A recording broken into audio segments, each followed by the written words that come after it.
आज का मैसेज जो है वो है परमेश्वर की इच्छा। परमेश्वर की इच्छा। मेरे प्रियो, हमें सर्वदा परमेश्वर की इच्छा का ही जीवन जीना चाहिए, क्योंकि इसी में भलाई है। परंतु परमेश्वर की इच्छा का जीवन वो ही जी सकते हैं जो उससे समझ सके, जो उसको पहचान सके, जो उसके नजदीक हो, जिसमें उसका डर भय हो, जो उसके वचनों का पालन करता। क्योंकि हम तो अपनी समस्याओं या रुकावटों में, कि जब भी हमारे पास कभी कोई समस्या आती है, कोई रुकावट आती है, तो ऐसे वक्त में हम क्या काम करते हैं कि हम परमेश्वर की इच्छा को जानने का प्रयास नहीं करते कि ऐसा क्यों हो रहा है, ये समस्याएं क्यों आ रही हैं, ये रुकावटें क्यों आ रही हैं। हम परमेश्वर की इच्छा को जानने की कोशिश नहीं करते, परंतु अपनी इच्छा परमेश्वर को बताते हैं कि तू मेरी इस प्रार्थना को सुन ले, तो मेरी इस इच्छा को पूरी कर दे। क्या इस जमीन पर आदि से लेकर अंत तक, जब से इस पृथ्वी पर मानव आया, हर तरीके का मानव आया। कुछ अपनी इच्छा का जीवन जिया, कुछ अपने मां बाप की इच्छा का जीवन जिया, लेकिन क्या ये दोनों का जिक्र है कलाम के अंदर कि परमेश्वर इनसे प्रसन्न रहा हो? आज का मैसेज जो है वो है परमेश्वर की इच्छा। परमेश्वर की इच्छा। मेरे प्रियो, हमें सर्वदा परमेश्वर की इच्छा का ही जीवन जीना चाहिए, क्योंकि इसी में भलाई है। परंतु परमेश्वर की इच्छा का जीवन वो ही जी सकते हैं जो उससे समझ सके, जो उसको पहचान सके, जो उसके नजदीक हो, जिसमें उसका डर भय हो, जो उसके वचनों का पालन करता। क्योंकि हम तो अपनी समस्याओं या रुकावटों में, कि जब भी हमारे पास कभी कोई समस्या आती है, कोई रुकावट आती है, तो ऐसे वक्त में हम क्या काम करते हैं कि हम परमेश्वर की इच्छा को जानने का प्रयास नहीं करते कि ऐसा क्यों हो रहा है, ये समस्याएं क्यों आ रही हैं, ये रुकावटें क्यों आ रही हैं। हम परमेश्वर की इच्छा को जानने की कोशिश नहीं करते, परंतु अपनी इच्छा परमेश्वर को बताते हैं कि तू मेरी इस प्रार्थना को सुन ले, तो मेरी इस इच्छा को पूरी कर दे। क्या इस जमीन पर आदि से लेकर अंत तक, जब से इस पृथ्वी पर मानव आया, हर तरीके का मानव आया। कुछ अपनी इच्छा का जीवन जिया, कुछ अपने मां बाप की इच्छा का जीवन जिया, लेकिन क्या ये दोनों का जिक्र है कलाम के अंदर कि परमेश्वर इनसे प्रसन्न रहा हो? वचन में लिखा है, इस संसार के सदस्य ना बनो, इस संसार के सदस्य ना बनो, तुम्हारे मन के नए हो जाने से तुम्हारा चाल चलन भी बदलता जाए, जिससे तुम परमेश्वर की भली और भावती और सिद्ध इच्छा अनुभव से मालूम करते रहो। हालेलुया। किससे मालूम करते रहो? अब ये अनुभव क्या है? एक्सपीरियंस से विश्वास में है। आपका क्या एक्सपीरियंस है विश्वास के विषय में? क्या अनुभव है आपका? आप 30 साल से हैं, आपने 30 साल पहले पापों से मन फिराया था कि मैं प्रभु यीशु मसीह को ग्रहण कर रहा हूं। क्या एक्सपीरियंस है आपके पास? क्या अनुभव है? ये 30 साल से अनुभव तो नहीं लिया, बल्कि क्या थी? अपनी इच्छा बोलते रहे, अपनी इच्छा को बताते रहे, अपनी इच्छा बोलते रहे, अपनी इच्छा का जीवन जीते रहे, अपने आप को प्रसन्न करने के लिए। यहां पर लिखा है कि आप अपने अनुभव से परमेश्वर की भली, भावती और सिद्ध इच्छा को मालूम कर सकते हैं। रोमियो की पत्री 12 अध्याय की 2 आयत के अनुसार। वो क्या होता है मेरे प्रियो? आपका अनुभव जो परमेश्वर पर विश्वास को बढ़ावा देता है,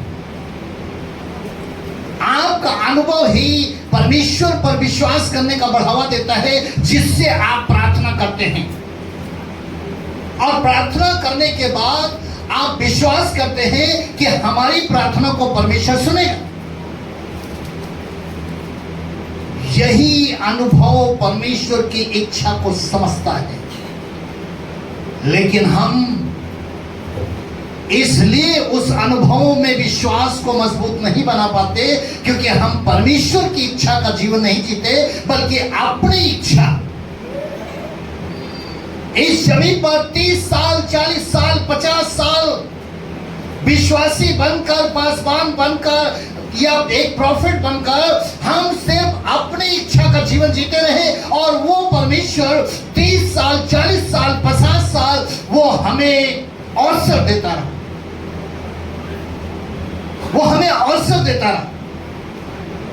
मेरे प्रियो, आज जो हमारे और आपके बीच में 3000 प्रतिज्ञाएं परमेश्वर ने छोड़ी है, वो भलाई की है, जिसके द्वारा आशीष है, चंगाई है, क्षमा है, उद्धार है। यही परमेश्वर की इच्छा है, और परमेश्वर चाहता है कि हर एक विश्वास करने वाला इसे प्राप्त करे। यह परमेश्वर की इच्छा है। परमेश्वर की यही इच्छा है कि इस जमीन पर विश्वास करने वाला जो है वो आशीष को प्राप्त करे, वो चंगाई को प्राप्त करे, वो क्षमा को प्राप्त करे, और वो उद्धार को प्राप्त करे। ये परमेश्वर की इच्छा है। लेकिन मेरे प्रियो, हम परमेश्वर की इच्छा के कार्य के अंदर कर्मों से जुड़े होते हैं। परमेश्वर ने अपनी इच्छा की बातें प्रभु यीशु मसीह के द्वारा हम पर प्रकट की कि परमेश्वर की क्या इच्छा है। उन्होंने प्रभु यीशु मसीह में होकर अपनी इच्छा को हम पर प्रकट किया। क्यों? क्योंकि पिता और पुत्र दोनों एक हैं। प्रभु यीशु मसीह ने कहा कि मैं और मेरा पिता दोनों एक हैं, क्योंकि परमेश्वर ने अपनी इच्छा को अपने पुत्र में होकर हम पे प्रकट किया। जो आज आप नया नियम पढ़ते हैं, वो परमेश्वर की इच्छा का। मेरे प्रियो, जैसे पिता परमेश्वर ने पृथ्वी पर हमें पुत्र तक पहुंचाया,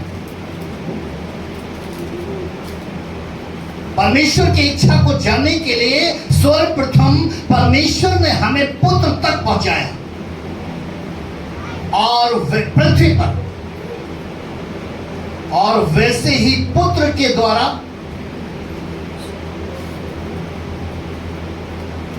स्वर्ग तक पहुंचाने के लिए, स्वर्ग तक पहुंचाने के लिए ये प्रभु यीशु मसीह ने हमें पहुंचाया। पृथ्वी पर हमें परमेश्वर ने पहुंचाया, और इस पृथ्वी पर से हमें स्वर्ग के विषय में वो प्रभु यीशु मसीह ने पहुंचाया, क्योंकि पिता और पुत्र दोनों एक ही हैं।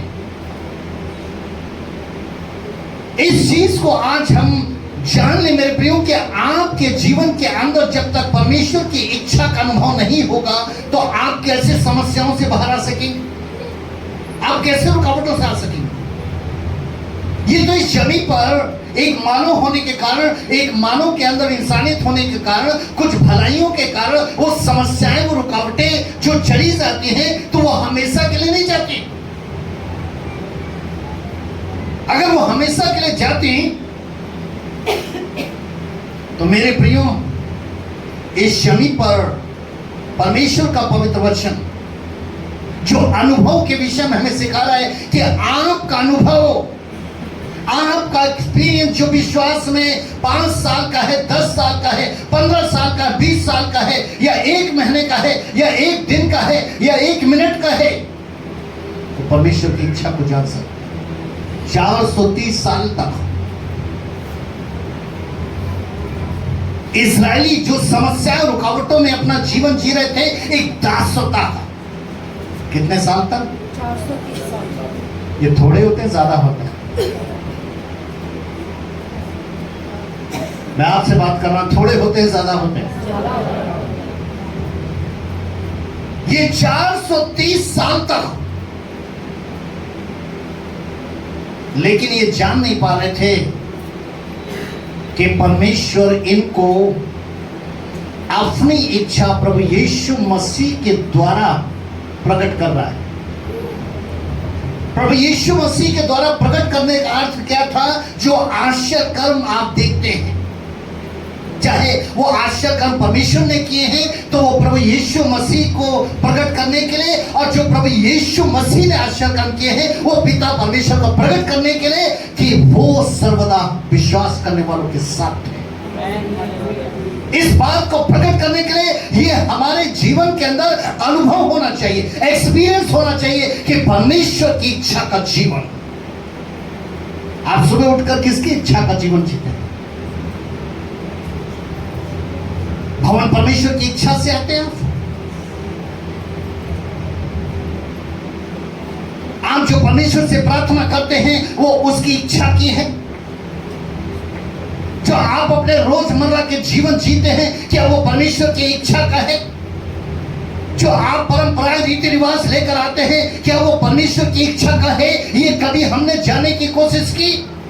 हम समस्याओं में हैं, हम रुकावटों में हैं, चारों ओर से परेशान हो रहे हैं। बहुत से लोग बहुत सी चीजों को खो चुके हैं और बहुत से लोग खोने की तलाश में हैं।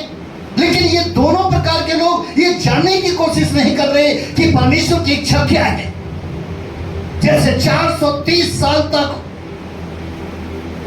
वो इसराइली नहीं जान पाए। निर्गमन की किताब उसका 17 अध्याय और जरा 1 से 6 तक सुने क्या लिखा है। निर्गमन 17 अध्याय 1 से 6 तक। फिर इस्राएलियों की सारी मंडली सीन नामक जंगल से निकली और यहोवा की आज्ञा अनुसार कूच करके रपीदीम में अपने डेरे खड़े किए और वहां उन लोगों को पीने का पानी ना मिला। इसलिए वे मूसा से वाद विवाद करके कहने लगे, हमें पीने का पानी दे। मूसा ने उनसे कहा, तुम मुझसे क्यों वाद विवाद करते हो? अगर आप 1 से 6 तक पढ़ेंगे, इधर गौर करें आप, तो पहले पद में क्या लिखा है? यहोवा परमेश्वर की आज्ञा के अनुसार। किसकी आज्ञा के अनुसार? यहोवा परमेश्वर की आज्ञा के अनुसार। ये किसी मनुष्य की आज्ञा तो नहीं है, ये परमेश्वर की आज्ञा है कि ये इस्राएली जो हैं अपने तंबू रपीदीम नामक स्थान पर खड़े करें। ये परमेश्वर का हुक्म है, ये परमेश्वर की आज्ञा है। और इस्राएलियों ने आज्ञा को माना। लेकिन जिस समय वहां पर उन्होंने अपने डेरे खड़े किए, तंबू खड़े किए, तो वहां पर उन्होंने सोचा कि यहां तो पानी भी होगा और यहां पर रोटी भी होगी, क्योंकि परमेश्वर की आज्ञा है कि तुम यहां तंबू खड़े करो। लेकिन लिखा है कि वहां उन्हें पीने के लिए पानी नहीं मिला। लिखा है कि उन्हें वहां पीने के लिए पानी नहीं मिला। परमेश्वर की आज्ञा के अनुसार क्योंकि वो इच्छा तो जान नहीं पा रहे थे कि परमेश्वर की इच्छा क्या है।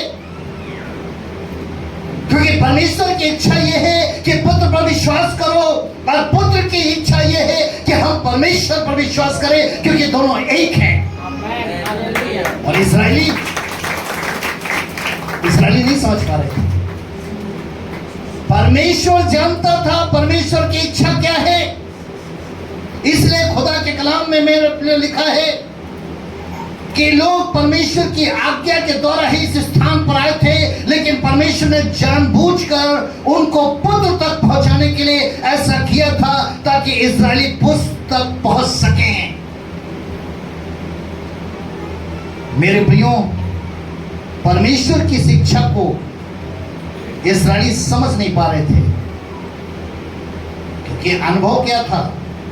हम मसीह हैं, हम मसीह हैं, हम क्रिश्चियन हैं, हम विश्वासी हैं, हम इस्राएली हैं, हम यहूदी हैं, हम इस्राएली हैं, हम यहूदी हैं, हम परमेश्वर के बच्चे हैं, हम परमेश्वर के लोग हैं, हमें तो परमेश्वर ने चुना है, परमेश्वर ने हमें क्षमा किया है। ऐसे ही वो भी अपने मनों के अंदर 430 साल से लेकर घूम रहे थे, लेकिन गुलामी में थे। ये तो परमेश्वर ने एक बार फिर से उन्हें अवसर दिया, अब्राहम से जो उसने शपथ खाई थी उसके अनुसार।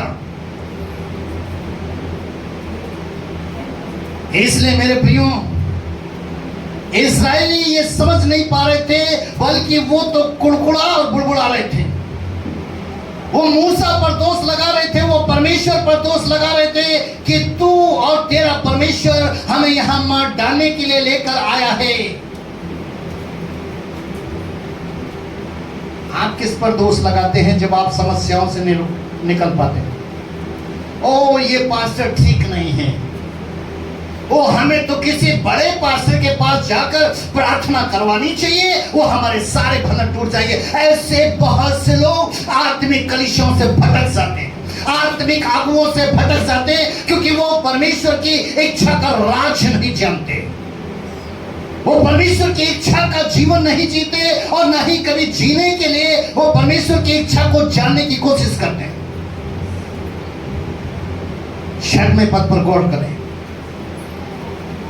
परमेश्वर ने मूसा से कहा, देख मैं तेरे आगे चलकर होरेब पहाड़ की चोटी पर खड़ा रहूंगा। यही लिखा ना? यही लिखा ना आपके बाइबल में? यही लिखा है। कहां खड़ा रहूंगा? होरेब पहाड़ी की खड़ा रहूंगा। और आगे परमेश्वर ने कहा, और तू उस चट्टान पर लाठी को मारना, तब उसमें से पानी निकलेगा और ये लोग पी सकेंगे। और वैसे ही हुआ कि परमेश्वर पहले ही जाकर होरेब पहाड़ी की चट्टान पर खड़ा हो गया। मूसा लाठी लेके पहुंचे और वहां पर उन्होंने लाठी मारी और पानी निकल आया। अब सवाल ये था, इच्छाएं, उन्होंने इस्राएलियों ने परमेश्वर की इच्छा को जानने की कोशिश नहीं की कि परमेश्वर ने उस जगह कुआं क्यों पैदा नहीं किया, उस जगह हमारे लिए इंतजाम क्यों नहीं किया, उसी समय परमेश्वर ने हमारी प्रार्थना को क्यों नहीं सुना। होरेब की पहाड़ी, उसकी चट्टान पर परमेश्वर क्यों खड़ा हुआ? ये चट्टान कौन थी? जिस चट्टान में से पानी निकला था, ये चट्टान कौन थी? पहला कुरिन्थियों 10 अध्याय उसकी 4 आयत पढ़ दीजिए जरा। पहला कुरिन्थियों 10 अध्याय उसकी 4 आयत में क्या लिखा है, जरा इसे सुनिए आप। और सब ने एक ही आत्मिक जल पिया, क्योंकि वे उस आत्मिक चट्टान से पीते थे जो उनके साथ साथ चलती थी, और वो चट्टान मसीह। Hallelujah, hallelujah. पिता की इच्छा है कि प्रभु यीशु मसीह पर विश्वास करो। इसलिए पिता परमेश्वर चाहता तो वहां पर स्वयं कुआं बना सकता था, लेकिन उस चट्टान पर लेकर गया वो चट्टान जो उनको जल पिलाती थी, जिस चट्टान पर परमेश्वर खड़ा था, वो मसीह था। Hallelujah, hallelujah. मेरे प्रियो, परमेश्वर अपने आश्चर्य कर्मों के द्वारा इस्राएलियों को प्रभु यीशु मसीह तक पहुंचाता है। और वैसे यीशु मसीह भी अपने आश्चर्य कर्मों के द्वारा पिता परमेश्वर तक पहुंचाता है। इसलिए हमें परमेश्वर की इच्छा, आपके जीवन के अंदर समस्या हो, रुकावट हो, सबसे पहले परमेश्वर की इच्छा अनुभव से मालूम करो कि 5 साल से विश्वास में थे, कर्म किए, क्या किए कर्म, ये अनुभव से मालूम करो कि जो परमेश्वर के सामने जो प्रतिज्ञाएं हमने की, जो परमेश्वर के सामने मन्नतें मानी, 5 साल हो गया, 10 साल हो गया, 20 साल हो गया, क्या उन्हें पूरी की? वो परमेश्वर का पवित्र वचन जो हमारे लिए एक जीवन है, उसको हम कितना पालन करते हैं, ये अनुभव से मालूम करो कि 5 साल से 10 साल से इसको कितना पूरा करें। मेरे प्रियो, यूहन्ना किताब 6:40, यूहन्ना किताब 6:40, परमेश्वर की इच्छा को सुने आप। क्योंकि मेरे पिता की इच्छा ये है, क्योंकि मेरे पिता की इच्छा ये है कि जो कोई पुत्र को देखे। किसको देखे? पुत्र कौन है? कौन है पुत्र? परमेश्वर की इच्छा ये है, आगे, जो कोई पुत्र को देखे और उस पर विश्वास करे, वो अनंत जीवन पाए, और मैं उसे अंतिम दिन फिर जिला उठाऊंगा। जोर से हम तालियां परमेश्वर के लिए बजाएं।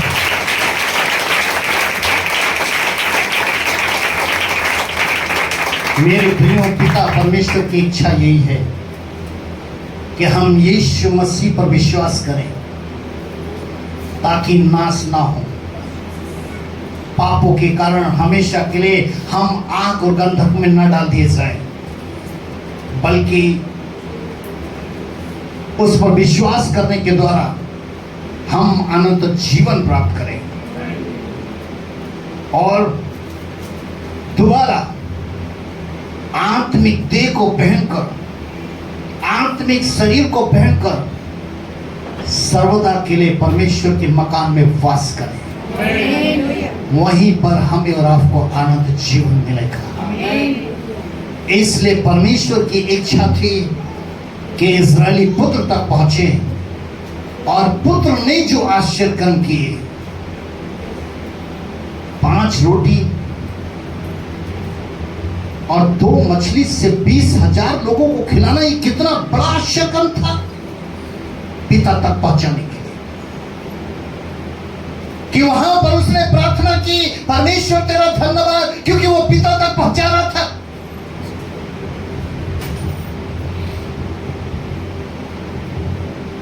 उसने काना नगर के अंदर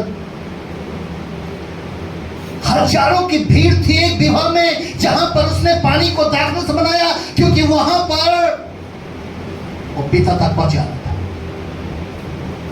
और खुदा के कलाम में लिखा है कि अगर यीशु मसीह के सारे आश्चर्य कर्म की बातें इस वचन में लिखी जाती तो पृथ्वी पर नहीं समझता। आपके लिए जो विश्वास की गवाही सुन करके हम विश्वास में आते हैं, हम प्रभु पर विश्वास करते हैं, लेकिन क्या हम उस अनुभव से, चाहे वो 1 वर्ष का हो, 1 दिन का हो, क्या हम परमेश्वर के वचन को पालन करते हैं? काम नहीं करते, नहीं करते। तो ये समस्याएं, ये रुकावटें हमारे जीवन से कैसे जाएंगी? पिता की इच्छा यह है कि जो कोई पुत्र को देखे और इस पर विश्वास करे, वो आनंद जीवन पाए, और पिता उसे अंतिम दिन फिर जिला उठे। 1 तिमोथी 2:4 में परमेश्वर की इच्छा के विषय में लिखा हुआ है, जो ये चाहता है यहां पर लिखा है 1 थिमोथी 2:4 में, जो ये चाहता है कि सब मनुष्यों का उद्धार हो। क्या चाहता है? परमेश्वर की इच्छा क्या है? हमारा, सारे जगत का, क्योंकि उसने जगत के लिए अपने पुत्र को इस जमीन पर भेजा था, और पुत्र ने भी जगत के एक एक व्यक्ति के लिए उनके पापों का दंड अपने ऊपर लिया था।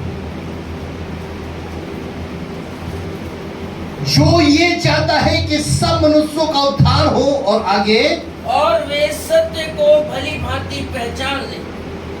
किसको पहचानना है? जब समस्याएं आती हैं, रुकावटें आती हैं, तो हम कहते हैं तू ही सत्य है, तू ही मार्ग है, तू ही जीवन है। लेकिन जब वचन पालन करने की बात आती है, तो हम स्मरण नहीं करते कि सत्य को जानोगे तो सत्य तुम्हें स्वतंत्र करेगा। हम भूल जाते। परमेश्वर की इच्छा, मेरे प्रियो, परमेश्वर की इच्छा ये नहीं है कि कोई नाश हो, बल्कि लिखा है कि सब उद्धार पाएं। परमेश्वर की इच्छा। 1 पत्रस 2:15, ये बहुत इंपॉर्टेंट है, ये बहुत जरूरी है। 1 पत्रस 2:15, क्योंकि परमेश्वर की इच्छा ये है कि तुम भले काम करने के द्वारा। परमेश्वर की इच्छा ये है आपके लिए आनंद जीवन आपको मिले, सबका उद्धार हो। परमेश्वर की वो इच्छा है, लेकिन परमेश्वर कर्म बता रहा है। परमेश्वर कर्म बता रहा है उस उद्धार को प्राप्त करने के लिए, उस आनंद जीवन को प्राप्त करने के लिए। जरा फिर से पढ़ दे इसे।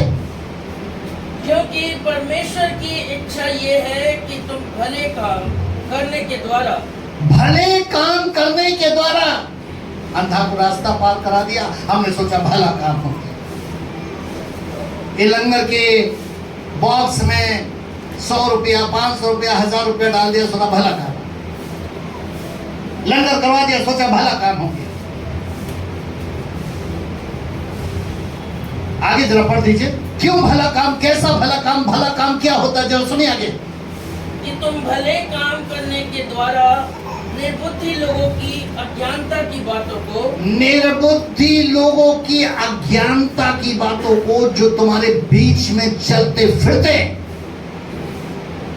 जो तुम्हारे बीच में वास करते हैं, जो सच्चाई ढूंढते हैं, जो पवित्रताई ढूंढते हैं, कि अगर तुम प्रभु के लोग हो, अगर तुम विश्वासी कहते हो, अगर तुम कहते हो स्वर्ग जाएंगे, अगर तुम चैलेंज करते हो कि हमारा परमेश्वर है, तो उनके बीच में वो ढूंढते हैं।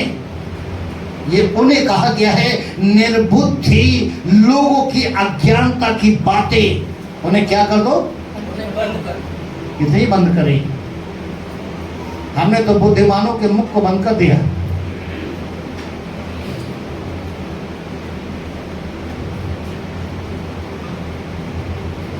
आत्मा ने मुझे सिखाया कि एक वो वक्त था और ऐसे लोग थे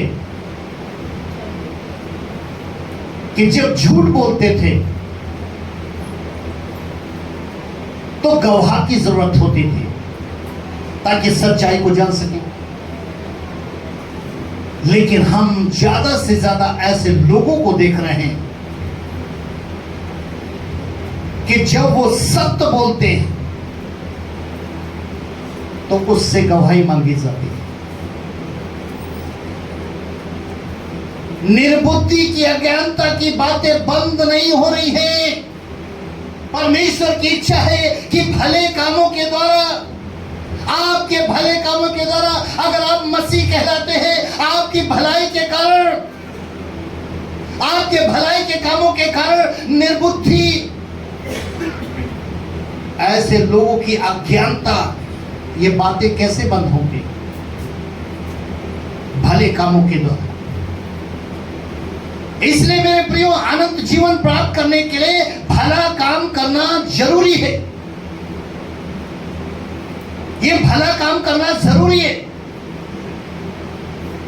हम जानते हैं कि एक धनवान मनुष्य प्रभु यीशु मसीह के पास आया और वो कहने लगा कि प्रभु, अनंत जीवन प्राप्त करने के लिए मैं कौन सा भला काम करूं?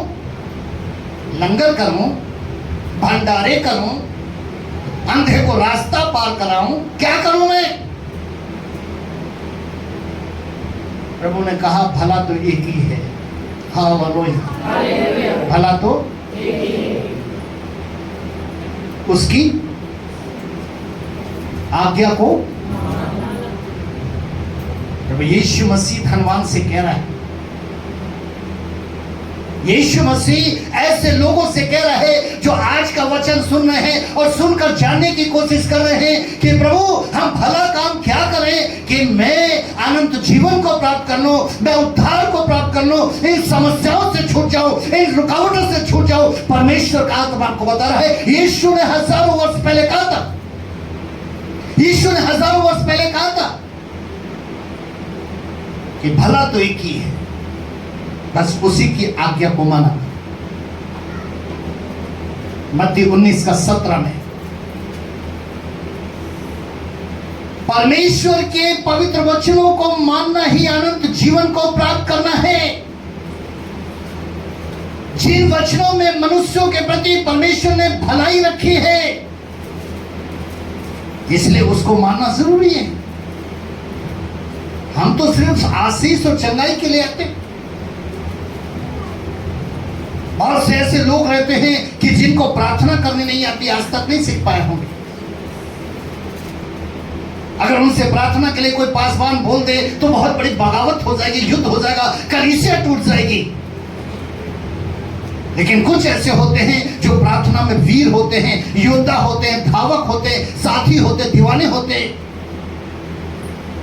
वो प्रार्थना को हथियार बनाते। कुछ ऐसे होते हैं जो उपवास में कमजोर होते हैं, कुछ ऐसे होते हैं जो 10वें अंश में कमजोर होते हैं।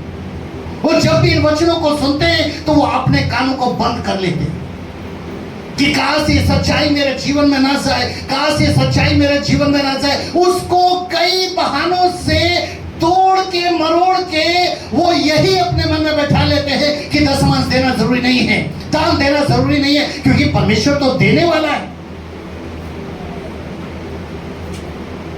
भला काम मेरे भाइयों, सांसारिक व शारीरिक कार्यों द्वारा भला काम नहीं होता है, बल्कि वचनों को मानना ही भला काम होता है, जो हमें लोगों के बीच में निस्वार्थ बनाता है। भला तो एक ही है। हालेलुया। ये किसने कहा था? भला तो एक ही है, किसने कहा था? यीशु मसीह। किसके लिए कहा था? परमेश्वर। और देखिए कि यही क्या लिखा, नहूम की किताब 1 अध्याय, नहूम की किताब 1 अध्याय उसके 7वां पद, नहूम की किताब 1 अध्याय और 7वें पद में क्या लिखा है परमेश्वर के लिए, जरा आप खुद ही सुने। यहोवा भला है। यहोवा भला है। अब किन बातों में भला है, जरा आगे सुने। संकट में के दिन में वो दृढ़ कर ठहरता है। कौन से समय? जब जब आपके पास संकट आएगा, क्योंकि वो भला है, वो भला है। इसलिए जब जब आपके पास संकट आएगा तो वो दृढ़ बनेगा। और आगे क्या कह रहा है? और अपने शरणागतों की सुधि रखता है। जो 5 साल से, 10 साल से, 20 साल से जो कंटिन्यू प्रार्थना में बाट जोड़े हैं, अर्थात शरणागत, उनकी क्या करता है? उनकी सुधि रखता है। इसलिए प्रभु यीशु मसीह ने कहा कि भला तो एक ही है, और उस भले के विषय में एक नवी इस बात को प्रकट कर रहा है कि यहोवा परमेश्वर भला है। वो इसलिए भला है क्योंकि संकट के दिन में वो दृढ़ कर ठहरता है और अपने शरणागतों की सुधि लेता है। मेरे प्रियो, जैसे प्रभु यीशु मसीह ने पिता परमेश्वर के वचनों की आज्ञा यहां तक मानी कि मृत्यु विषय ली, और जब तक जीवित रहे वो भले कामों के द्वारा निर्बुद्धियों की अज्ञानता की बातों को बंद करते रहे, वैसे ही परमेश्वर की यही इच्छा है विश्वास करने वालों के लिए कि वो भी ऐसा भला काम करे। प्रार्थना करना भला काम है, उपवास रखना भला काम है, दान और दशमांश देना भला काम है। अब ये हम भले काम नहीं करते हैं। हम जीरे पुदीने का देख कर कहते हैं हम भला काम कर रहे हैं। हम ये प्रार्थनाएं ना सीख कर हम सोच रहे हैं कि हम बहुत अच्छा हम बात कर लेते हैं, ये भला काम है। हम उपवास नहीं रखते, हम उपवास में कमजोर हैं और हम ऐसे सारा सारा दिन कि नहीं भाई मैं डाइटिंग पर हूं, या अपने आप की इच्छा को पूरा करने के लिए एक दिन 2 दिन हम भूखे रह जाते। ये भला काम नहीं होता। भला काम जो परमेश्वर की इच्छा का है, जो उसके वचन के द्वारा, कर्मों में, अनुभव के द्वारा आपने विश्वास किया, उसके द्वारा है। हालेलुया। हालेलुया। दाऊद ने बार बार पाप किया, जिसके कारण उसके जीवन में समस्याएं व रुकावटें बढ़ती रही। ऐसे में उसने अपनी इच्छा परमेश्वर को नहीं बताई। जिस समस्या में वो था, जिस रुकावटों में था, बल्कि परमेश्वर के वचन के अनुसार परमेश्वर की इच्छा को जानना चाहा कि मेरा जीवन आत्मिक कैसे बन सकता है जिससे मैं इन समस्याओं और रुकावटों से बच सकूं। दाऊद ने परमेश्वर की इच्छा को जानने की कोशिश की। कैसे, जरा सुनिए आप। भजन संहिता किताब 143 अध्याय और उसका 10वां पद। भजन संहिता किताब 143 अध्याय और 10वां पद। मुझको ये सिखा कि मैं तेरी इच्छा कैसे पूरी करूं। लिखा है कि परमेश्वर, ये जो समस्या है, जो रुकावट है, जो मेरे जीवन से जा नहीं रही है, अब तो मुझे सिखा दे कि मैं तेरी इच्छा को जान सकूं, ताकि उसे मुझे कैसे पूरा करना है। और आगे, क्योंकि मेरा परमेश्वर तू ही है।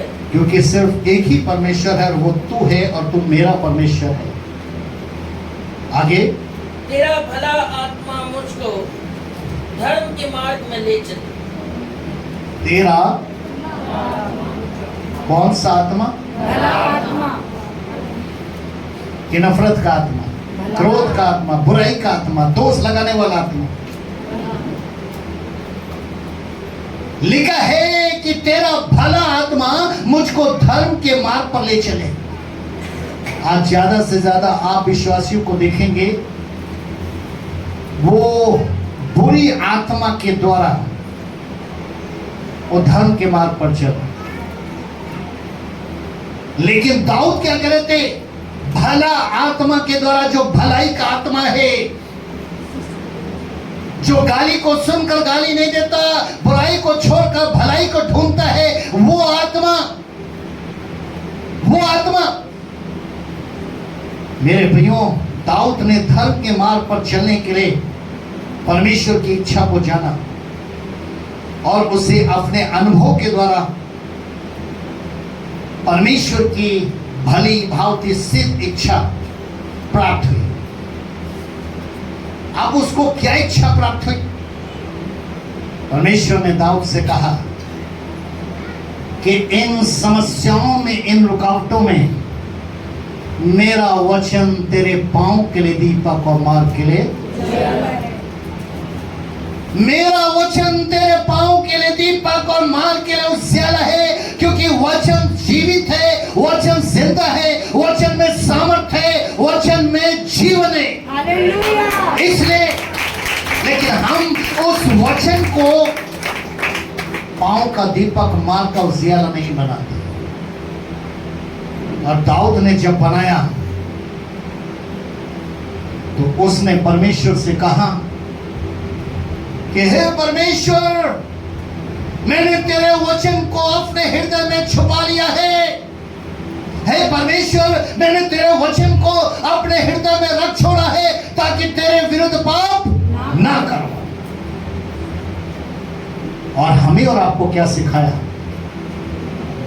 हमें और आपको सिखाया मेरे प्रियो, भजन संहिता की किताब के अंदर 23 का 3 और 4 में कि वो मेरे जी में जी ले आता है। कहां? धर्म के मार्गों में वो अपने नाम के निमित्त मेरी अगुवाई करता है, मेरे जी में जी ले आता है। जब मैं संकट में होता हूं, जब मैं समस्याओं में होता हूं, जब मैं रुकावटों में होता हूं, जब मेरा जी घबरा रहा होता है, व्याकुल हो रहा होता है, बेचैनी हो रही होती है, मेरा जी में जी उस समय लाता है। कब? धर्म के अपने, वो बुरी आत्मा का मार्ग नहीं, भली आत्मा, भली आत्मा। जिसके कान हो कलीसिया, वो सुन ले कि आत्मा क्या कह रहे। दाऊद सिखा रहे, दाऊद बता रहे कि मेरा परमेश्वर मेरे जी में जी ले आता है। धर्म के मार्गों में वो अपने नाम के निमित्त मेरी अगुवाई करता है। इसलिए चाहे मैं घोर अंधकार से भरी हुई तराई में होकर क्यों ना चलूं, इतना बड़ा विश्वास। चाहे मैं घोर अंधकार की भरी हुई तराई में होकर क्यों ना चलूं, कैसी भी समस्याएं आ जाए, कैसी भी रुकावटें आ जाए, मैं ना डरूंगा, क्योंकि परमेश्वर मेरे साथ साथ है। Hallelujah, hallelujah, hallelujah.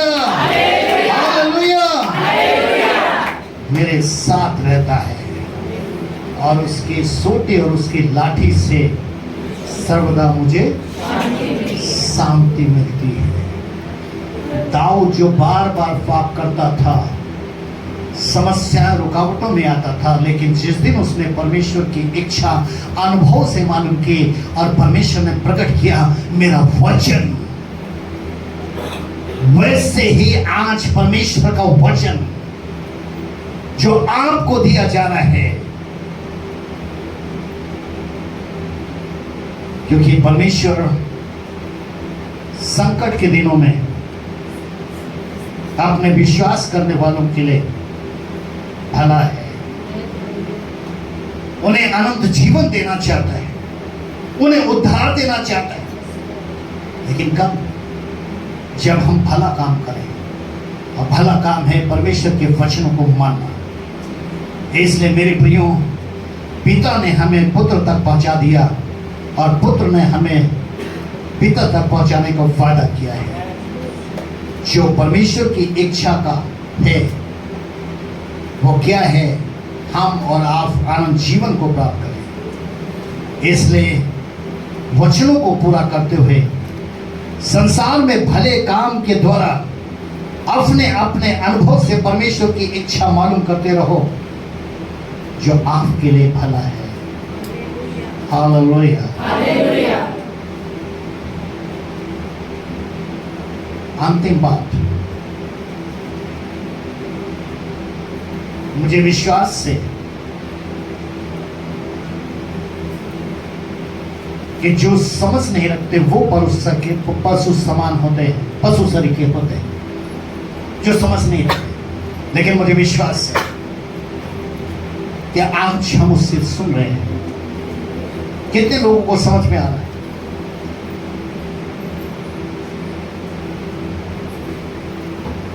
एक अंतिम बात मैं बताना चाहता हूं, इसको आप हृदय में बसा लें।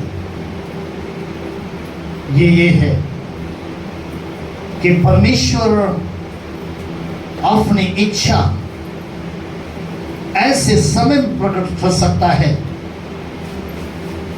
जब आप स्वयं अपनी बहुत सी इच्छाओं, समस्याओं और रुकावटों में उलझे हुए हों। परमेश्वर उस समय भी अपनी इच्छा को आप पर प्रकट कर सकता है, जैसे उसने इस्राएलियों पर प्रकट किया। तो इस्राएली तो कुड़कुड़ाते रहे, लेकिन मूसा भी प्यासा था।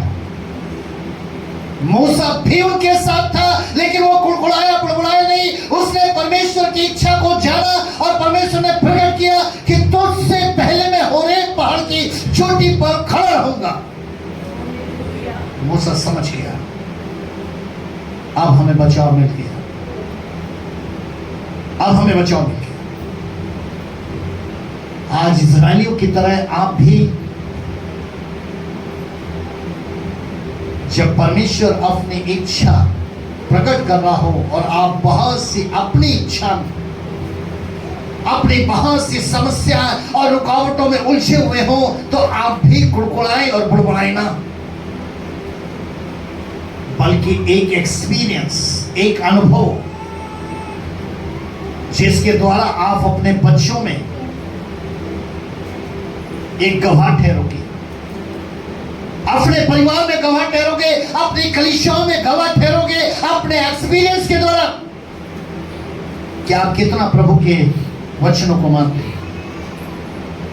यह सिर्फ हम अपने औलादों को सिखाने की कोशिश करते हैं कि भला काम करो, अच्छा काम करो, लेकिन कभी नहीं चाहते कि हम और हमारा घराना वचन को पूरा करें। इसलिए याद रखना आप मेरे पर कि इन समस्याओं और रुकावटों को देखकर अपने अगुओं परमेश्वर पर दोष मत लगाओ